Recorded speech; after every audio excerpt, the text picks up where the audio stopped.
ప్రపంచంలోనే భారతదేశానికి ఒక వినూత్నమైనటువంటి లేకపోతే ఒక అత్యధికమైనటువంటి స్థాయి ఇన్ని సంవత్సరాలుగా మనం చూసాం. దానికి గల కారణం ఏమిటి అని అంటే మనకున్నటువంటి సోషల్ ఫ్యాబ్రిక్, మనకున్నటువంటి సామాజిక భిన్నత్వంలో ఉన్న ఏకత్వం. ఈ భిన్నత్వంలో ఉన్న ఏకత్వాన్ని కోల్పోయే విధంగా ఇప్పుడున్నటువంటి ప్రభుత్వాలు ఒకవేళ వారు తీసుకొస్తున్నటువంటి చట్టాలు పనిచేస్తూ ఉంటే మనం నాకెందుకులే అంటూ ఇది నాకు సంబంధించింది కాదు, నేను చనిపోయి పరలోకం వెళ్తే సరిపోతుంది కదా అన్నటువంటి ఆలోచన లేకుండా మనము రాజ్యాంగ అలాగే సామాజిక పూర్తిని స్పృహను కలిగి ఉండేవారమై ఉండాలి. ఇలాంటి బిల్లులు, ఇలాంటి చట్టాలకు వ్యతిరేకంగా జరిగేటటువంటి పోరాటాల్లో మనదైనటువంటి శైలిలో మనం చేయగలిగినంత మన చేయూత కూడా ఉండాలి.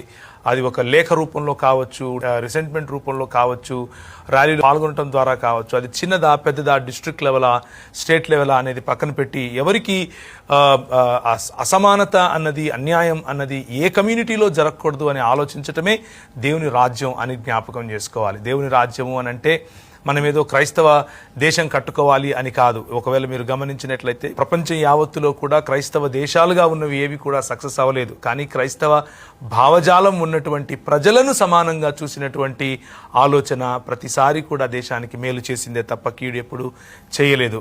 క్రైస్తవ భావజాలం దేవుని రాజ్యం అని అంటే అందరికీ చదువు, దేవుని రాజ్యం అంటే అందరికీ విద్య, దేవుని రాజ్యం అంటే అందరికీ సమానత్వం. దేవుని రాజ్యంలో ఒక అంబేద్కర్ను మనం లేవనెత్తగలుగుతాం. దేవుని రాజ్యంలో ఒక ఫూలేకి గౌరవం ఇస్తాం. దేవుని రాజ్యంలో ఒక సావిత్రిబా ఫూలే చదువుకునేలా చేస్తాం. సావిత్రిబా ఫూలే చదువుకోవటానికి ఒక మిషనరీ అన్నది ఈరోజు ప్రజలకు ఎంతమందికి తెలుసు మనం చెప్పగలగాలి. దేవుని రాజ్యమును మనం నిర్మించాలి. దేవుని రాజ్యం అంటే క్రైస్తవ రాజ్యం కాదు.